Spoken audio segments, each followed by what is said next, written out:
In my remaining lectures of the week, I'm going to discuss some case applications. This lecture, I'm going to discuss a case of a school reform effort and identify the organizational elements being discussed within it. The case we use wasn't written for organizational analysis, but rather for educators. Hence, the writer, Mary Metz, selects the features she thinks characterize this case. We want to see if we can identify the organizational elements in the case and see if they help us understand what sort of account it is. What elements are the point of focus? Which are characterized as having an interrelation and being changed? Through such an application, I hope you'll begin to see that even when we take off the shelf a random case, that we can see how it draws our attention to particular details or particular elements and describes their interrelation in a particular way. And from this, we can begin to see how a particular organizational theory can help elucidate the case, how it applies and is relevant to this particular organizational phenomenon. Let's begin with a quick review of the core elements before I recount the case. First, we have actors or participants. Organizational participants make contributions to and derive benefits from the organization. Next, we have social structure. And the social structure is the persistent relations existing among participants in an organization. And if you recall, the social structure can go from surface to deep. And by deep, I mean more into cultural features like values and principles that guide the kinds of patterns of relations that we have within organizations. Next, we have the goals. And goals are the desired ends that participants attempt to achieve through the performance of task activities. Fourth, we have technology, or the tasks that an organization tries to accomplish. And tasks are the means by which organizations accomplish work, or the means by which they render inputs into outputs. And then finally, we have the environment. And here in the environment, we have the physical, locale, the technological kind of environment, the cultural context, and even the social context of other organizations in which an organization is actually embedded. So we have participants, social structure, goals, technology, and environment as our elements. Now that we've reviewed the organizational elements, let's recount the case of Adams Avenue School. This is a case about the creation of a magnet middle school with a new kind of curriculum that will hopefully serve a struggling population. Now, for many of you, a magnet school, it's helpful to know that a magnet school in the United States is a school that people are applied to get in. It's usually a high school, and it usually has a theme focus like science and math. And it's usually kind of a lottery to get in, or it can be achievement-based by test score. In this case, it's really a lottery. So this is a case about the creation of a magnet middle school that has a new kind of curriculum that hopefully serves a struggling population. And it's meant to build a sense of community, to bring into the fold lower academic performing students. And the ultimate goal is to improve student achievement overall. Now there's a history to this school. Before it was a magnet school, or it became a magnet school, Adams Avenue School was a 7th grade annex. That means it was like an offshoot from a middle school that was really just one grade in a separate building. And it was built for an annex to Williams Junior High School, which was overcrowded. It was an overcrowded African-American school in the poorest part of this town. Now, the Williams Annex was established to relieve severe problems of discipline and underachievement. And it was voluntarily staffed by young faculty who lacked seniority at the Williams Junior High School. So he had this annex of people who voluntarily staffed it that lacked seniority at the main school. Now, Miss Michaels led this annex. It was one grade annex to this junior high. And she was not a principal, but she had a good deal of say in how the members of the annex developed their program. And she and her colleagues decided that the annex should follow a multi-unit plan and be divided up into 3 small schools of around 100 students each. So meanwhile, the district was going through change and it was planning a new magnet school program, which meant that you would have a variety of schools with different kinds of curricular programs that people could apply to, so school choice to some extent. The Williams Annex was selected as a great site for becoming a new magnet school called Adams Avenue School, which is the case that you get to read if you'd so like within this course. Now, Michaels was selected to be the principal. At the time, she was just the annex lead, but they wanted her to lead this new magnet school. And the faculty decided to adopt a particular kind of program that would help these underachieving students. And this particular program was called Individually Guided Education. In this individually guided education, which is now it's a technology or a particular means by which inputs students are made into outputs, socialized, skilled individuals. And the curriculum itself was designed so that students could proceed at their own pace and complete a series of individualized tasks showing mastery of a material. So it was a particular kind of curriculum or technology, right? Before the school opened, the faculty were sent for training in this program, but it was tailored toward elementary students, the training program. It wasn't suitable for the junior high faculty, but nonetheless they were sent there. As a result, they were kind of ill-prepared when the school opened to 6th through 8th grade students, which are students that are from 12 to 13 years of age, 12 to 14 years of age. When Adams Avenue opened, the faculty also lacked materials, meaning like the materials they had learned were for younger students. But nonetheless, they made do the best they could. By their second year, the school received funds and faculty received more training in individually guided education. And according to the author Metz, Mary Metz, the school seemed established and had a coherent program in place. And eventually by year 3, it was really starting to hum. Now, parental involvement was somewhat varied at Adams Avenue.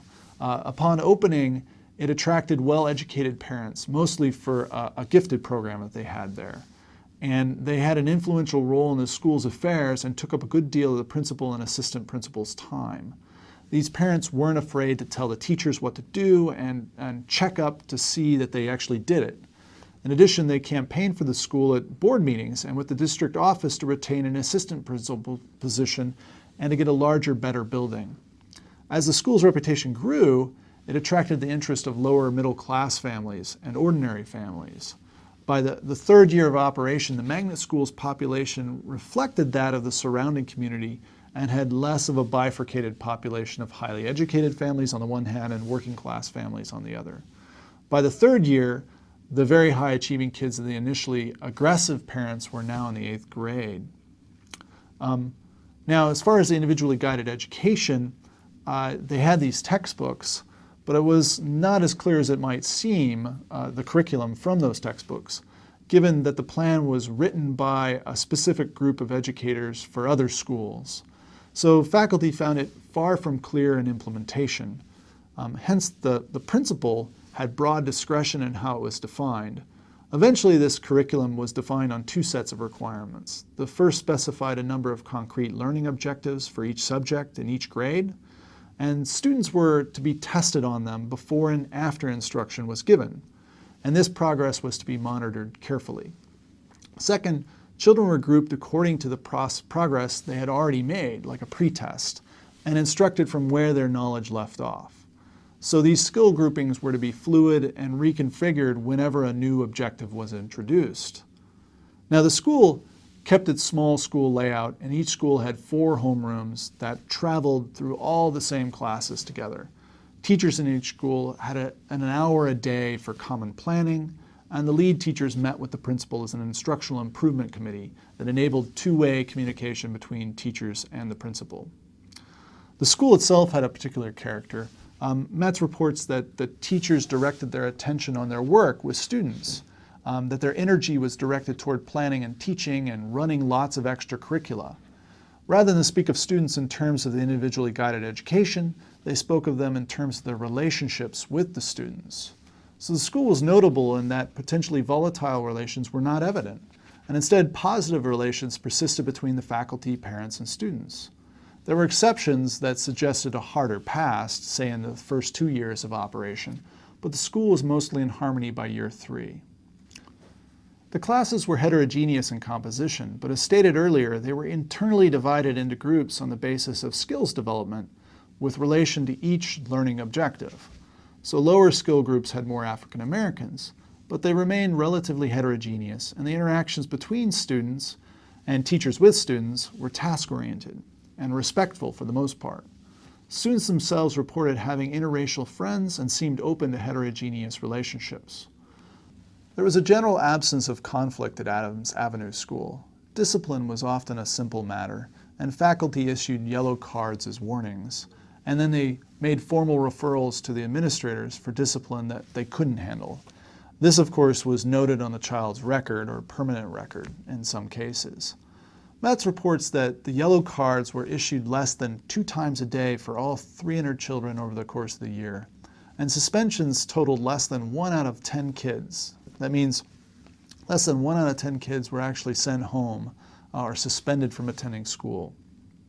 That said, disciplinary problems were more common than these formal indicators suggest, but the thing was that they were handled informally, and this in turn reinforced positive relations between teachers and students.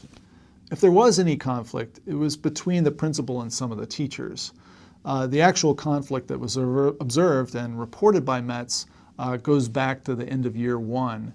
And during that time period, some of the teachers, there was a strike, and some of the teachers did not strike with the rest of them. Some of them actually sided with the principal. And some of the union leaders were especially bitter over this. So if there was any degree of conflict, it's this residual sense of conflict over the kind of not striking with the rest of the faculty. So now let's talk about the program and practice.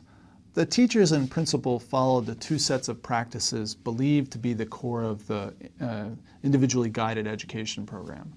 Teachers charted progress for each student, and the principal checked it. But there was still some variation in teacher compliance with individually guided education. Some teachers were relaxed in their application of individually guided education, and some rotated students through the same set of tasks in spite of being in differently skilled groups, so they did not really have differentiated work. Some produced charts on estimates of student progress rather than pre-test, post-test scores. And these teachers said they adapted individually guided education like this because it was a lot of work, and they were unwilling or unable to do all of it. So this is on top of their regular teaching, they felt. A few other teachers actually resisted individually guided education. They didn't comply as a matter of principle. They argued their subject matter was ill-suited to individually guided education and required fundamentals, or too many skill demonstrations. But even these relaxed, resistant teachers were influenced. They conveyed clear purposes for each day's instruction. They had relatively well-formed understandings of each kid's skills and deficits. And even if they didn't use the explicit features of the curriculum, they seemed in line with the general philosophy and focused on skill development in their subject. They thought carefully how to get that across to various kinds of students and how to track progress. So instruction also involved a lot of field trips, projects, and a rich extracurricular experience, and this added a further personal element. So in spite of following the individually guided education to varying degrees, we see this kind of personal element, this kind of effort to, at least in principle, relate to it somewhat. Now, individually guided education actually had some influence on the school character. Metz reports that the imposition of individually guided education changed the character of the school, and especially the relationship of the low-achieving students with teachers and between students of different races. That is, individually guided education induced a common or communal ethos and a denser set of positive relationships among participants of the school. So here we have a case of a technology shaping social structure, right?